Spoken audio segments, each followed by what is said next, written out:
Hali urvollikka yuborgan qo'yib yoqdimi? Qanaqa qo'y? Boya jo'natib yubordimmi? Yo'q. Hech kim qo'y olib kelmadi. Boya o'zi hayron bo'luvdim.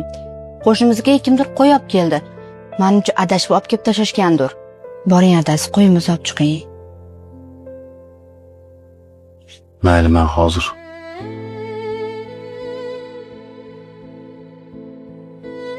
Qo'shni, kim bor?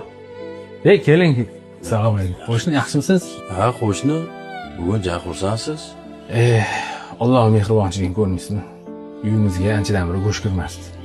Bugun bir saxiy inson ismini ham aytmasdan qo'y hadya qilib jo'natib yuboribdi.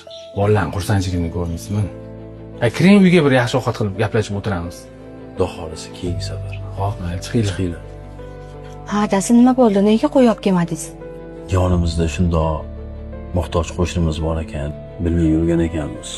Ularni ko'rib, xursandchiligini tortib olgim kelmadi. Ertaga o'zimizga boshqa olib kelaman. Mayli, yaxshi qilibsiz. Assalomu alaykum. Va alaykum assalom. Yaxshimisiz? Kecha qo'ylaringiz dastlabki chiqazib bergan edi. Yuborgan qo'yingiz juda ham joyiga, o'rniga boribdi. Shunga yana bitta qo'y kerak edi, keluvdim. Ha, okey. Kecha kech payt kelayotgandik, bir bahs hodisaga duch keldik. Molimizni ham, jonimizni ham Allohning o'zi asradi. Shuni shukronasiga ertalab kelgan birinchi xaridorimizga Allohning yo'lida bir qo'y niyat qildim. Shu qo'y sizga nasib. Subhanalloh.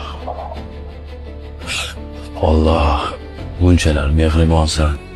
Saxovatpesha insonlarni o'z panohida asrab, o'zi qo'llab-quvvatlab yuraversin. Qadrdonlarim, Qurbon hayiti barchamizga muborak va xayrli bo'lsin.